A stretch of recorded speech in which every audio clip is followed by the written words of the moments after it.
Marcus stood at the edge of the crowded airport, his uniform still crisp from the long flight, his boots heavy from months of service overseas. The air inside the terminal was filled with voices, laughter, and the sounds of happy reunions. Families held colorful signs, children waved balloons, and spouses held bouquets of flowers tightly in their hands. For Marcus, every sound felt like a drumbeat in his chest. He had dreamed of this day countless times while sitting under the desert sun, while lying awake in barracks at night, and while writing letters to his little girl. Finally, after so many days of waiting, he was home. His eyes searched through the crowd, moving past strangers until they landed on the familiar face he longed for more than anything in the world. There she was, Amara, his little daughter, standing beside her mother, holding a stuffed bear tightly in her arms. Her hair was tied in neat braids, and her eyes sparkled the same way they did the last time he kissed her goodbye. For a moment, Marcus felt the entire airport disappear. All he could see was her, his reason for enduring sleepless nights and dangerous missions. "Daddy!" Amara's voice rang out, clear and sweet, cutting through the noise of the terminal. She dropped the bear and ran as fast as her legs could carry her. Marcus felt his heart leap. He opened his arms wide, his soldier's posture melting away as he dropped his heavy bag to the ground. He bent down just in time to scoop her into his arms, lifting her high above the crowd. Her laughter spilled out, the kind of sound that healed every hidden scar in his heart. Tears welled in Marcus's eyes, but he blinked them away. He pressed his face against her small shoulder, breathing in the scent of her hair, as if trying to capture everything he had missed in one long embrace. "My baby girl," he whispered, his voice breaking. "Daddy's home." His wife Keisha walked up behind them, smiling with relief. She placed a hand on his arm, and he pulled her into a hug as well, the three of them wrapped together in a moment that seemed sacred. Around them, other families were reunited, but Marcus felt as though this was the only reunion that mattered. For months, he had dreamed of feeling this exact warmth. But as he pulled back slightly to look at Amara again, something caught his attention. The joy in his chest shifted suddenly, like a storm cloud covering the sun. His eyes dropped to her small arms, exposed below the sleeves of her pink shirt. There, faint but unmistakable, were red marks running across her skin. They looked like scratches, some fresh and some faded, as though they had been there for days. Marcus froze, his arms still around his daughter.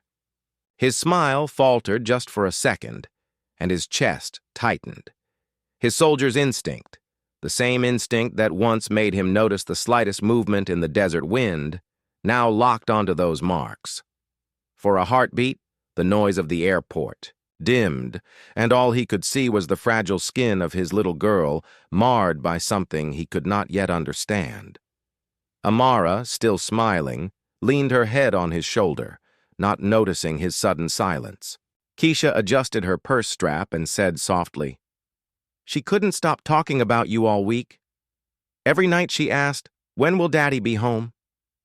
Her voice carried so much love that Marcus almost let himself melt back into the moment. Almost. But his eyes stayed fixed on Amara's arms. "Baby girl," he said softly, his voice tight with both love and concern. "Daddy missed you so much." He kissed her forehead gently, but inside, his mind was racing. What were those marks? Why hadn't Keisha mentioned anything in her letters or calls? He knew he couldn't ask here, not in the middle of the airport, not when Amara's face was glowing with happiness at having her father back. The three of them walked toward the baggage claim, Marcus carrying Amara on his hip as though she were still the small toddler who used to climb onto his lap. He asked her about her favorite cartoons, about school, about the bear she had dropped on the ground. She answered cheerfully, her voice filled with innocence. Every answer made him smile, yet the image of the red marks remained sharp in his mind, refusing to fade. On the way to the car, Marcus looked around, almost suspicious of the world outside. He had faced enemies in foreign lands, but now he felt as if something unseen had touched his family in his absence. He tightened his hold on Amara, as though by holding her closer he could protect her from everything. When they reached the car, Amara climbed into her seat, hugging her stuffed bear again. Marcus helped buckle her in, his hands brushing against her arms once more. The faint ridges of the marks made his heart ache. He forced himself to smile at her, but the warmth was laced with worry. He closed the door gently and stood still for a moment, his fists unconsciously clenching at his sides. Keisha placed a hand on his back. "She's been so strong while you were away," she said softly. "You should be proud." "I am," Marcus replied, his voice low. And he meant it. His daughter was his pride, his light. But he couldn't ignore what he saw. The drive home was filled with Amara's chatter about simple things, her favorite teacher, the games she played with, her cousins, the storybooks she read at night. Marcus nodded, smiling when she laughed, asking her little questions to keep her talking. From the outside, he looked like a father enjoying his reunion. Inside, though, he was alert, each word she said carefully weighed, each pause studied. Every glance at her arms brought the same question back. What had happened while he was away? The house came into view, familiar and welcoming.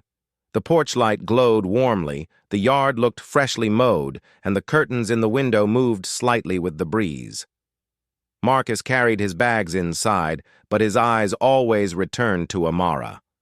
She danced around the living room, showing him the drawings she had made. Each paper was filled with bright colors, houses, trees, and stick figures with big smiles. Marcus laughed at her excitement, but when she handed him one drawing, his breath caught. It showed their family, himself, Keisha, and Amara holding hands. But off to the side, drawn in dark crayon, were several taller stick figures with angry faces. He stared at it a little too long, until Amara quickly grabbed another picture to show him. That night, as Amara curled up with her bear and drifted to sleep, Marcus stood in the doorway of her room, watching her breathe. The soft hum of the night air filled the silence. His heart swelled with love, but beneath it lay a knot of worry that he couldn't untangle. The marks on her arms were not an accident. He knew that deep down.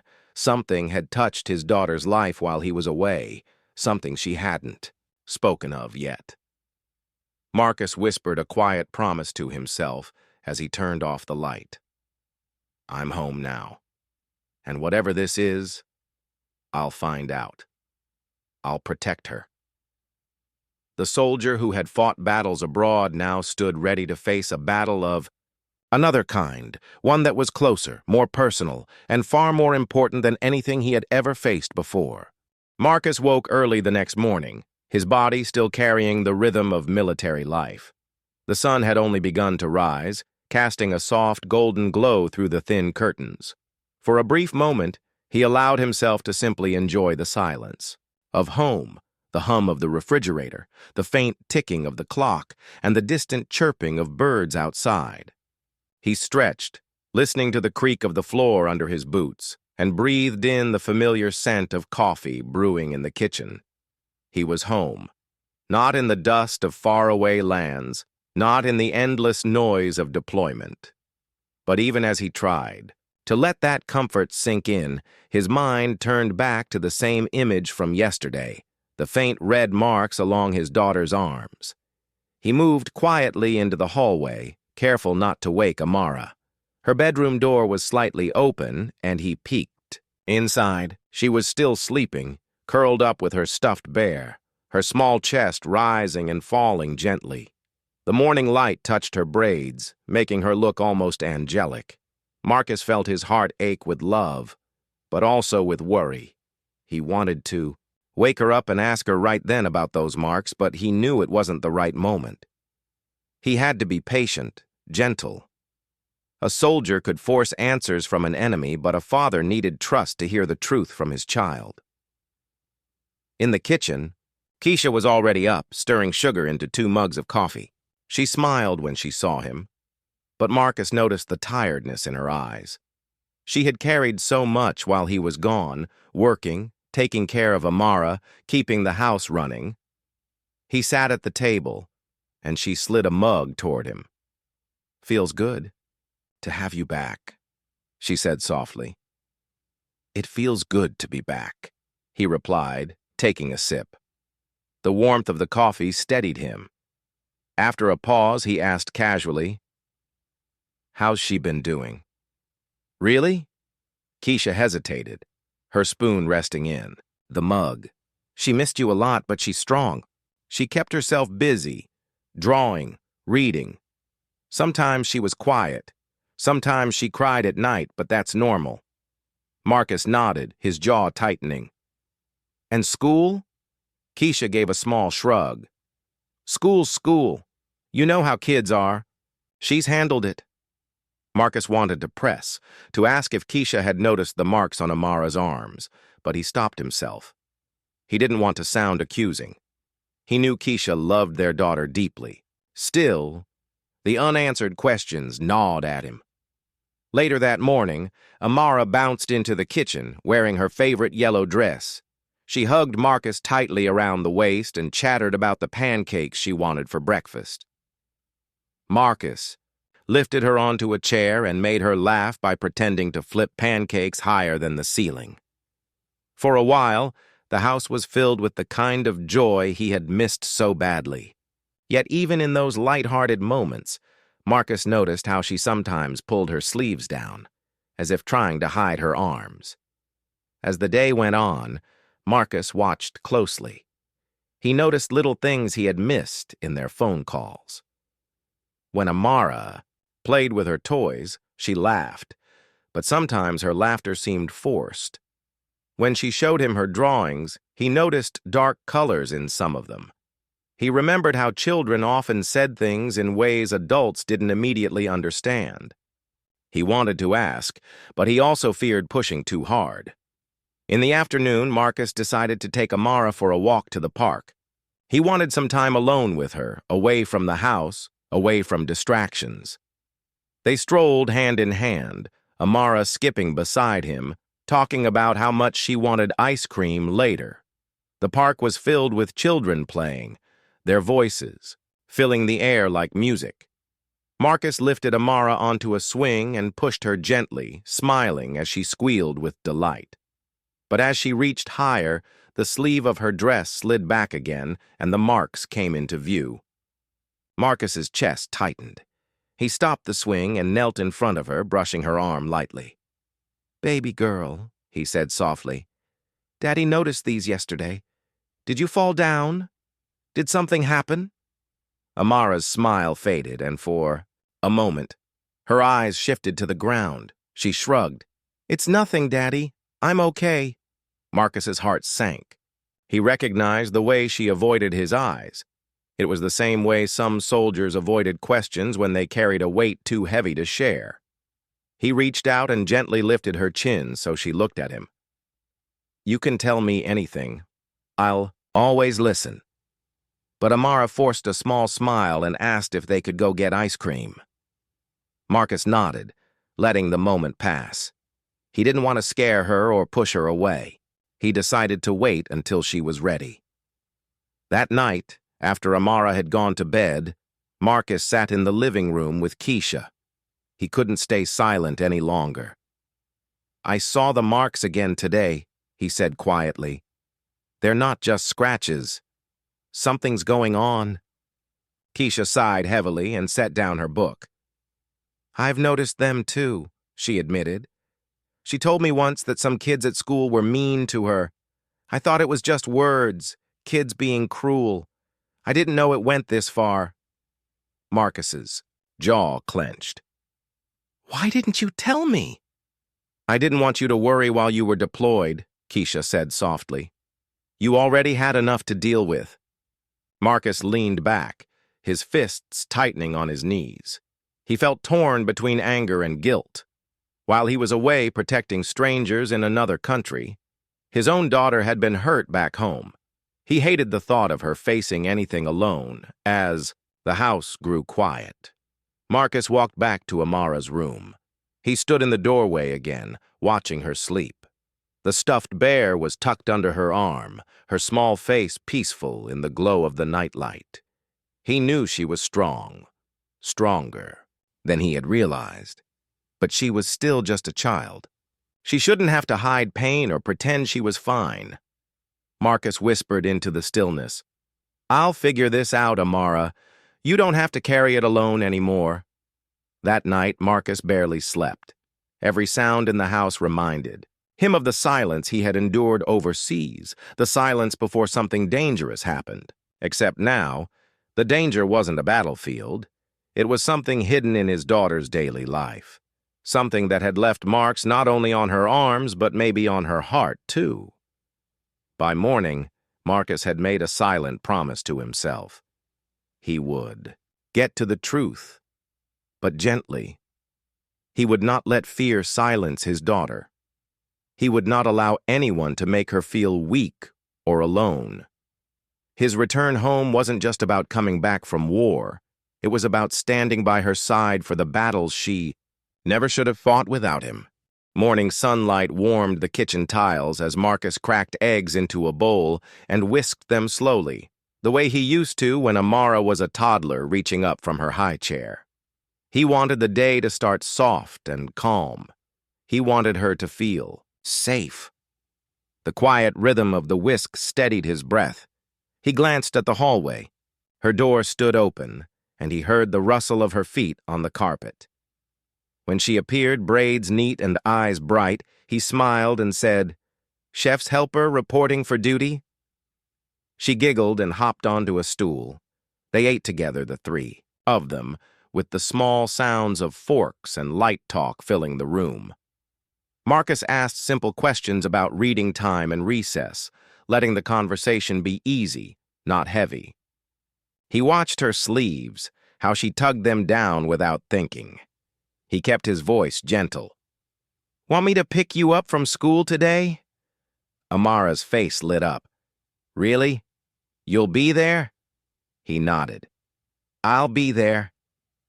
Keisha touched his arm in quiet agreement, and he felt for a moment that they were already building a bridge back to peace. At pickup time, the schoolyard buzzed with shouts and laughter. Marcus stood near the gate, hands in his pockets, trying to look like any other parent. He spotted Amara walking with two classmates. She smiled when she saw him, then, only for a heartbeat, her smile wavered as the other two kids whispered to each other and looked away. Marcus didn't stare. He only noticed. He waved, bright and open, and Amara ran into his arms. "Ice cream?" he asked, pretending to be conspiratorial. "Before homework?" Her grin returned. "Yes, please." They chose a small shop 2 blocks away, the one with the chalkboard sign and the little bell on the door. Marcus let her pick 2 flavors and a sprinkle of tiny marshmallows. He took a plain scoop and sat across from her in a sunny corner. They talked about silly toppings and which spoon shape was best. Then he softened his voice and asked, "Do you remember the swing yesterday?" She nodded, eyes on her bowl. "I noticed your arms," he said, gentle as a breeze. "I don't want to scare you. I just want to understand." Amara's spoon paused, and the light in her eyes turned careful. She traced a circle in the melted cream and lifted one shoulder, like a shrug that didn't know where to land. Marcus didn't rush in. He let the silence be kind. "When I was your age," he said quietly, "a big kid once pushed me off a curb because I wouldn't share my toy. I told Grandma the next day. My voice felt small, but after I said it, my chest felt bigger, like I had room to breathe again." He smiled. "Sometimes telling the truth is like opening a window." She looked up. "Did it make the pushing stop?" "It helped the people who love me know how to help," he said, "and it helped me remember I didn't deserve it." He took a small bite, set his spoon down, and folded his hands. "You don't deserve it either, baby girl. Not any of it. Her lower lip trembled, and she pressed it tight, the way small children do when they don't want tears to come. It started when you left, she whispered. Some kids said I was showing off when I talked about you, so I stopped talking. She wiped her nose with the back of her hand and kept going, voice fragile but brave. Then they said mean things about you being away.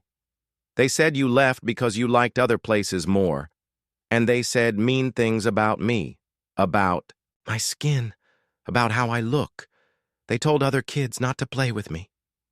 Marcus felt the room tilt for a second.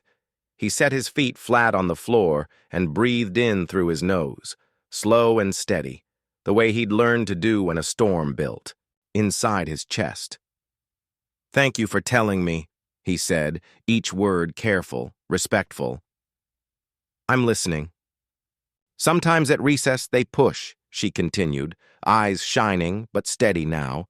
On the slide ladder or when we line up. They do it where the teacher can't see. One time I fell and scraped my arm on the wood chips. She turned her arm slightly. I cover it so Mom won't worry, but she saw once. I told her it was okay. I didn't want to make you sad while you were gone. He reached across the table and let his hands rest open, palms up so she could choose whether to take them. She put her small hands in his, and he closed his fingers around them gently. You are not making me sad, he said. You are making me proud. This is courage, Amara. You used your words to show me what's been heavy in your heart. Her breath shuddered. I tried to be brave. I thought if I didn't tell, it would stop. But it didn't. She looked frightened, then hopeful. If I tell, will it get worse? That's a smart question, he said, honoring her fear. Sometimes when grown-ups step in, it feels awkward for a little while. But grown-ups are supposed to step in. That's our job. Your job is to learn and play and feel safe. He paused. We are going to talk to your school kindly but firmly. We will ask for help from your teacher, the principal, and the counselor. You won't be alone in this again. Will you be there? She asked. I will be there, he said. I'm already here. They walked home slowly, not in a rush to put the moment away. The late afternoon light turned the sidewalk a warm gold. Amara told him the names of the kids who were kind to her and the ones who were not. She explained where the trouble usually started, by the swings, near the far fence, and sometimes in the hallway after lunch. She mentioned 2 names, and then she faltered, worried she'd get someone in trouble. Marcus nodded. You're not trying to get anyone in trouble. You are telling the truth, so adults can make the space safer for everyone. Back at the house, Marcus asked if she wanted to draw how recess should feel when it's good. She picked bright markers and drew a big circle of children holding hands. This is the game where we all make room, she said. Then she drew a smaller picture beside it, herself standing near a tree. This is when I pretend to read so they don't notice me.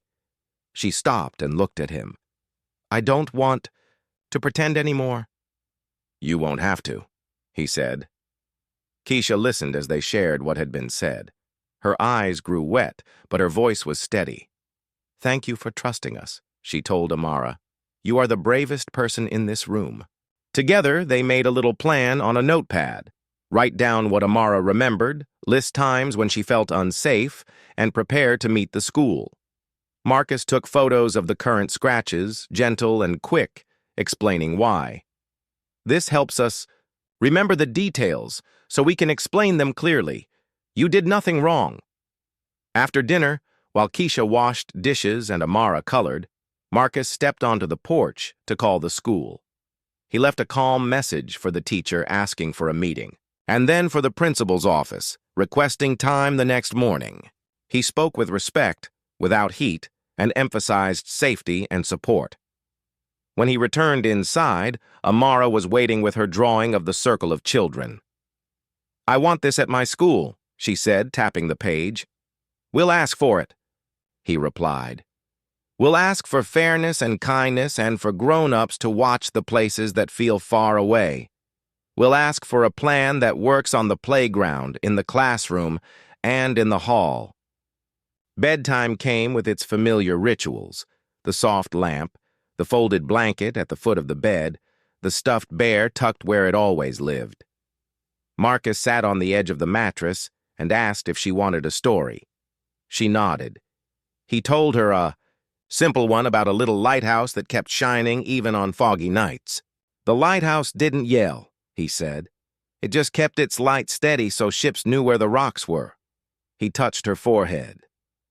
You were a lighthouse today, baby girl. You showed us where the rocks are. Her eyes grew heavy. Will the fog go away? Fog comes and goes, he said. But we'll put more lights on the shore, and we'll ask the harbor to help. She smiled at the picture in her mind. He added one last line, the same words he wished someone had said to the child version of himself. I see you. I hear you. I am here. When she slept, Marcus stood again in the doorway, the way he had the night before. The room hummed softly with the quiet of safe things. He thought of the careful way she had spoken, how she had held her fear and her courage in the same small hands. He felt anger try to rise. Then he let it pass like a wave that didn't need to crash. He would be strong and clear. He would be the adult who made the next day different than the last. He returned to the kitchen and opened his small green notebook, the one he carried during long nights overseas. On a fresh page, he wrote, Amara told us the truth today. Then he listed the points they would bring to the school: patterns of where and when, the need for closer supervision by the fence and ladder, a buddy system at recess, a safe person plan in the hallway, and a check-in with the school counselor. He underlined one sentence twice. We are partners, not adversaries. This is about safety and dignity for every child. Keisha came in quietly and slipped her hand into his. They stood like that for a while, saying nothing, letting their joined hands be a promise. Tomorrow, she whispered, we go together. Together, he said. Before bed, Marcus paused in the living room, looking at the drawings still spread on the coffee table, the circle of children, the lone figure by the tree, and a third picture Amara had made without telling him. In it, a tall figure knelt beside the small one, both of them holding a lantern. Above them, in uneven letters, she had written, Light helps. Marcus felt his breath steady again. Yes, light helps. That night he slept better. Not perfectly, but better. The house felt less like a place with a secret and more like a place holding a plan. The next morning would bring meetings and careful words and probably some uncomfortable moments. Boo. Morning came with a soft sky and a gentle wind that moved the curtains. Marcus was already awake, sitting at the kitchen table with a notebook, a pen, and a calm mind he had practiced all night. He had written a list of clear points. He had written his promise at the top. We will lead with calm and with truth. When Keisha walked in, he looked up and gave a steady smile. She squeezed his shoulder and poured 2 cups of tea. They did not speak much. They did not need to. The plan was ready and their hearts were aligned. Amara came in wearing her backpack early, as if being ready could protect the day from surprises. She looked at Marcus and asked in a small voice, Are you and Mom coming to school? He nodded. We are coming.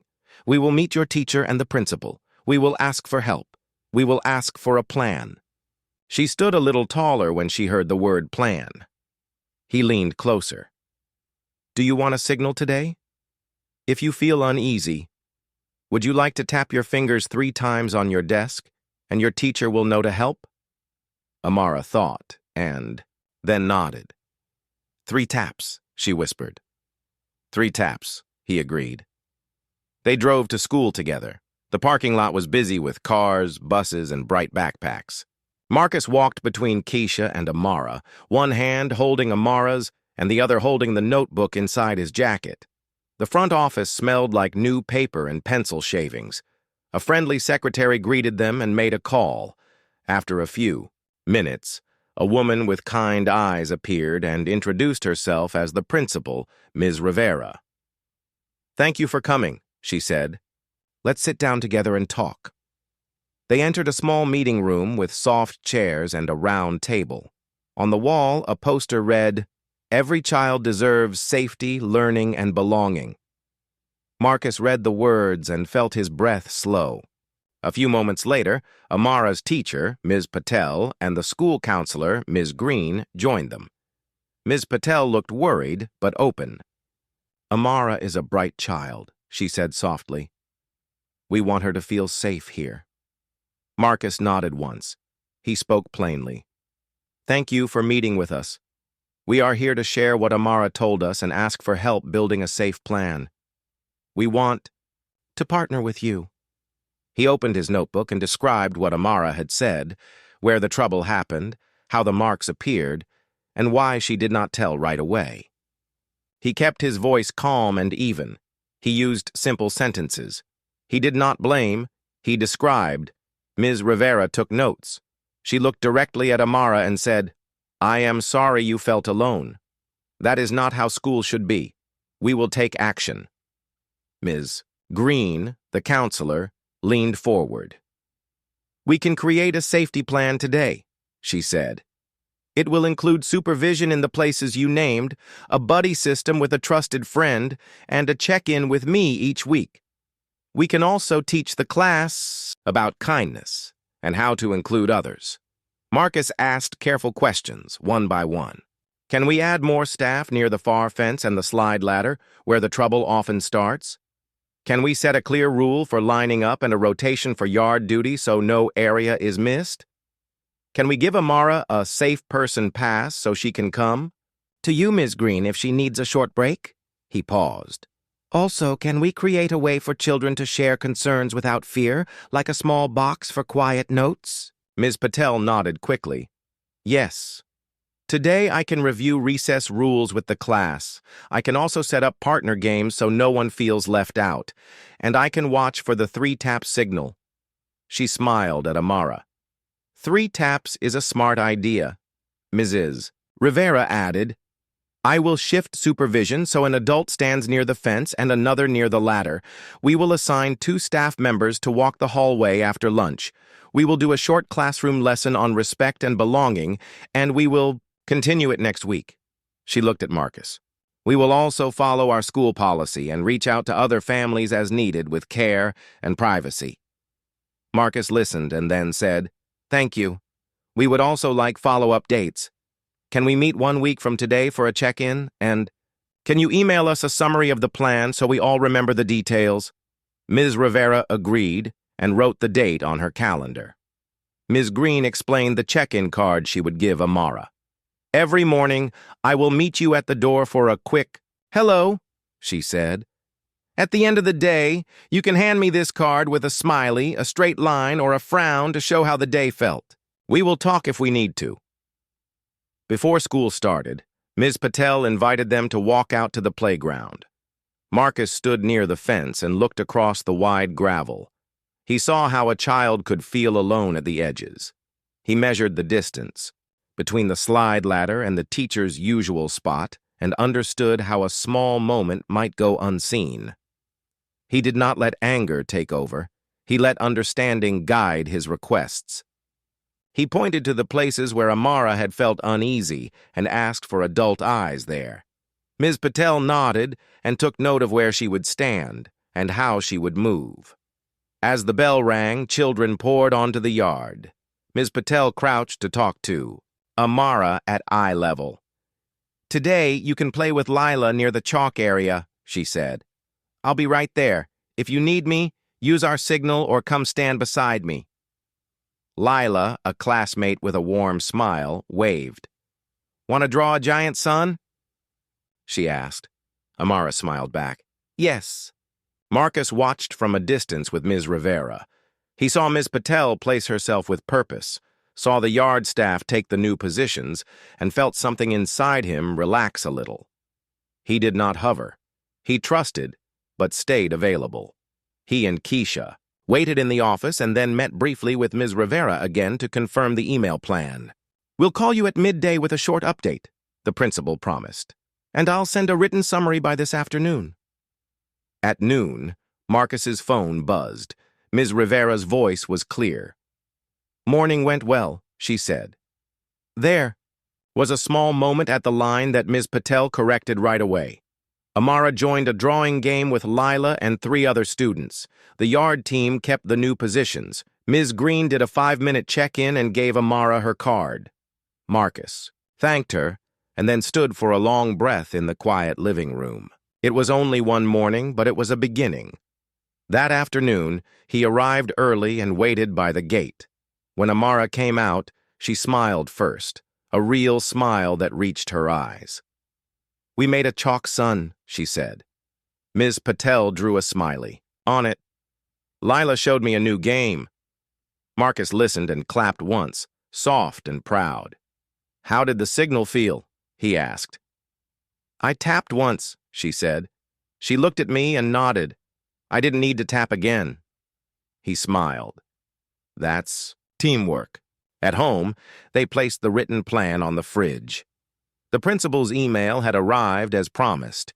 It listed each step, added supervision spots, buddy system, teacher proximity, 3-tap signal, counselor check-ins, a classroom lesson on inclusion, and a weekly review meeting with the family. It also included a kind, clear statement. "Our goal is safety, learning, and belonging for every child." Keisha pointed to a line at the bottom. "It says they will start a kindness circle on Friday," she said. "The class will share ideas for how to treat each other with respect." Marcus liked the sound of that. He knew lessons did not fix everything in a day, but light placed in many corners could make a room safer. The evening felt lighter. Marcus and Amara cooked dinner together, measuring rice and washing vegetables. He turned meal prep into a little math game, and she laughed when he called her head chef. After dinner, they sat at the table with a small glass jar. "This is our courage jar," he explained. "When you do something brave, we write it on a tiny paper and put it inside. On hard days, we read the papers out loud." Amara's eyes shone. "Can we write today?" He nodded. On the first slip, they wrote, "I told the truth and asked for help." On the second, "I used the 3-tap signal once."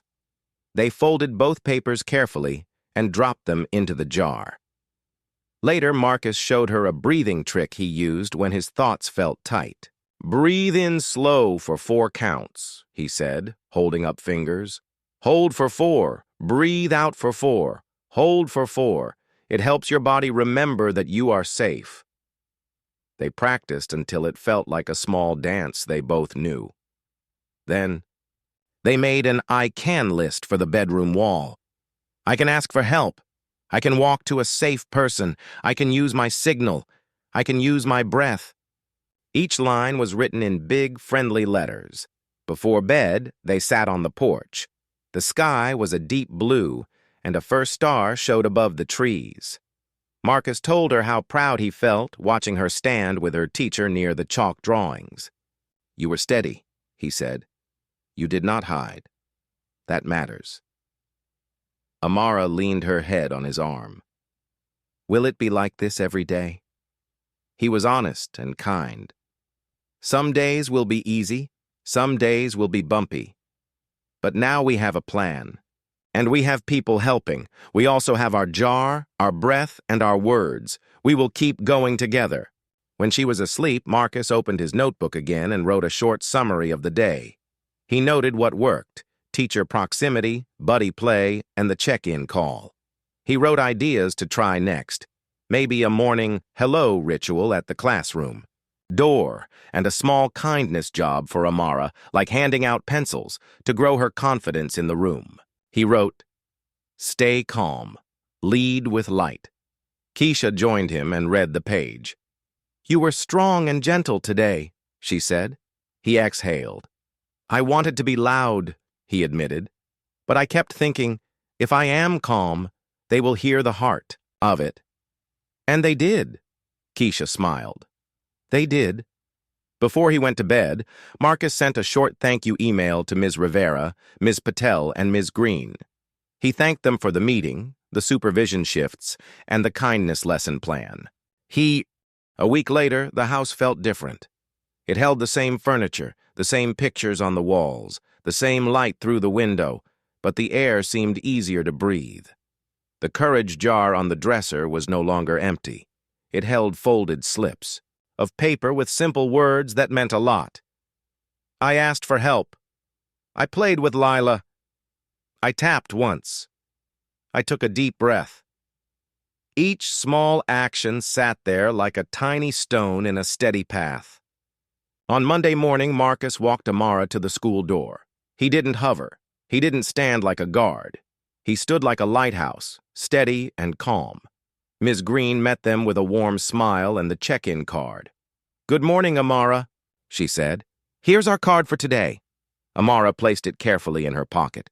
Ms. Patel waved from the doorway. "We're starting with a read aloud," she said. "Then we'll do our kindness circle." Amara's eyes brightened. She liked the circle.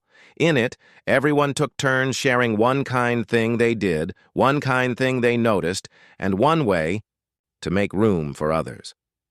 It made the room feel like a big table where there was always an extra chair. At recess, the new plan was visible even if you didn't know the details. One yard staff member stood near the far fence. Another stayed close to the slide ladder. Ms. Patel positioned herself beside the chalk area where Amara liked to draw with Lila. The 3 taps signal was there if needed, but it did not run the day. What ran the day were games, drawings, and the simple joy of sunshine on the playground. When Marcus returned for the 1-week check-in, the meeting room felt familiar. Ms. Rivera had a printed summary of the plan and a list of what they had learned. Ms. Patel shared notes. "We had one small moment near the line on Wednesday. I saw it quickly and stepped in. We reviewed the line rule. Amara tapped once earlier in the week. I responded right away. She played with Lila and twice with a bigger group." Ms. Green added, "Our morning and afternoon check-ins are helping. We're practicing a pause and plan breath." Her card had 3 smileys, 1 straight line, and no frowns this week. She smiled gently. "That is progress." Marcus listened, asked a few questions, and said thank you. He kept his voice steady, but inside he felt a warm strength grow. He did not expect perfection. He expected care, attention, and follow-through, and they were there. Ms. Rivera said, "We also began the kindness circle on Friday. The students made a class promise. We make room, we use kind hands, we use kind words, we ask for help if we don't know what to do." She showed a photo of the poster with big letters and many small signatures. At the bottom, in a neat little script, was Amara's name. That afternoon, Amara came home wearing a short-sleeved shirt for the first time in days. The marks on her arms were fading. They were still there if you looked closely, like old footprints after a breeze, but they were not bright or new. She held out her arms without thinking as she ran toward him, and Marcus noticed the quiet change. His chest tightened the way it had in the airport, but this time the feeling was different. It was not fear. It was relief mixed with careful hope. They went to the park after homework. Amara showed him a game she learned in the kindness circle. It was called Make Room. The idea was simple. You stood in a big circle and pretended to hold a wide ribbon between you and your neighbor. Then someone new walked up and said, "Can I join?" Everyone took one small step back together and made space. "See?" She said, "Nobody gets pushed. We just move, a little bit at a time." Marcus smiled. "That's a wise game," he said. "It is stronger than it looks." On Saturday, the family visited a local center for military families that Keisha had found. There were books, art tables, and a small room with maps where kids could pin a star for where their loved one had served. A volunteer led a craft where children made simple bracelets with letters. Amara picked beads that spelled Dad and Home and tied them with care. Later, in a quiet corner, a gentle group talk began. The facilitator asked, "What helps when your parent is away or when you feel worried?" The answers were small but true. "I draw. I read. I tell my teacher. I pray. I run fast outside." When it was Amara's turn, she said, "I tap 3 times and breathe in a square." The group smiled, and Marcus felt the room become a place where her new tools had neighbors. That evening, they wrote more slips for the courage jar. I shared in a group. I tried a new game.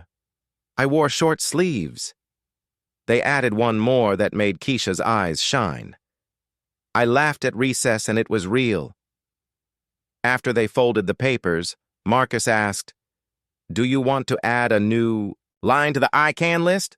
Amara thought and said, "I can be a friend like Lila." They wrote it in big, careful letters. Not every day was easy. A few mornings later, Amara came home quiet, and Marcus sat beside her on the couch without asking questions right away. After some time, she said, "Someone looked at me in a way I didn't like." He nodded, listening. "I tapped once. Ms. Patel looked at me. I felt better." He praised the simple steps. "You noticed your feeling. You asked for help. That is strong." They practiced the square breath again and drew a picture of a hallway with little lights. "Each light," Marcus said, "is one safe choice you made." As days turned into 2 weeks, Marcus watched the school's plan become habit. The yard position stayed consistent. The buddy system grew naturally. Children began to use the kindness circle words on the playground. Make room, gentle hands, we can share. Ms. Green's check-in card showed more smileys. And when a straight line appeared, it started a conversation instead of a quiet spiral. One afternoon, the school hosted a family share event. There were tables with student art, a corner for reading aloud, and a display of the kindness circle promises. Marcus and Keisha walked with Amara from table to table, letting her guide the pace. Near the art wall, a couple stood with a boy from Amara's class. The mother looked over and then stepped forward, careful and humble. "I think our kids share a classroom," she said. "We heard from the school and from our son about what happened. We're sorry. We're talking a lot at home about respect and kindness." Her voice was honest, not polished. Marcus thanked her for speaking. "We want every child to feel safe here," he said. The father nodded. "Us, too." It was a short exchange, but it mattered. It was another small light in a hallway that had felt dark before. Later that week, Ms. Patel asked if Marcus would speak at Career Day. "You don't need to talk about details," she said. "You could share about teamwork, staying calm and making a plan, things our class is practicing." Marcus agreed. He carried a compass, a map, and his small green notebook. When he stood in front of the children, he spoke gently. "This compass helps me find direction when the path is confusing," he said. "At school, your compass can be your class promise, your teacher, or your breath. This map shows a big place that can feel scary if you don't know it. A plan turns a scary place into a set of steps." He held up the notebook. "And this notebook is where I write things that matter so I don't forget them. You can make your own notebook, too." He asked the class to draw what safe looked like to them. Some drew a classroom door with a teacher standing there. Some drew 2 kids holding hands. One child drew a giant sun like the chalk drawing from the first week. Amara drew a circle with many small lines around it. "These are our lights," she explained. "We put them where the room is dark." Ms. Patel smiled at that. Marcus felt something settle inside him, a sense that the promise he made at the airport had grown into a pattern of real steps many people were walking together. At home, life found a gentle rhythm. Homework, dinner, porch stories, and the square breath. The courage jar grew heavier. On Friday nights, they pulled a few slips and read them aloud like a soft chorus. I asked for help. I joined a game. I told the truth. Each line returned like a small bell. One Sunday afternoon, they went back to the same ice cream shop where Amara had first opened the window of truth. The bell on the door rang. They chose their flavors and sat in the same sunny corner. Marcus looked at his daughter, at her easy shoulders, at the bracelet that said home, at the faint marks that had faded to almost nothing. He remembered how his breath had tightened the first time he saw them. Now he felt space in his chest again, space made by truth, care, and steady steps. Amara ate a spoonful and grinned. Dad, she said, our class made a new rule for the playground. It's called stop and make room. If the game looks full, the person who sees it says, stop and make room, and everyone takes a small step back. She lifted her hands, showing the little motion. It worked today. We made room. Sounds like a plan a smart team would use, Marcus said. Small steps, big change. That night, before bed, they looked at the first drawing she had made, the one with a lone figure by a tree, and then at a new drawing she had made that evening. In the new one, the tree was still there, but so were many children. A teacher stood nearby, and a little lantern hung from a branch. Above the picture, in careful letters, she wrote, Light helps. Marcus smiled. The words had traveled from a porch thought to a family phrase, to a picture that told a whole story. He tucked her in and sat for a moment with Keisha in the quiet living room. It isn't about winning, he said softly. It's about building. Building trust, building plans, building a place where she can grow. Keisha nodded. And about noticing the small good things, she added, because they add up. When Marcus,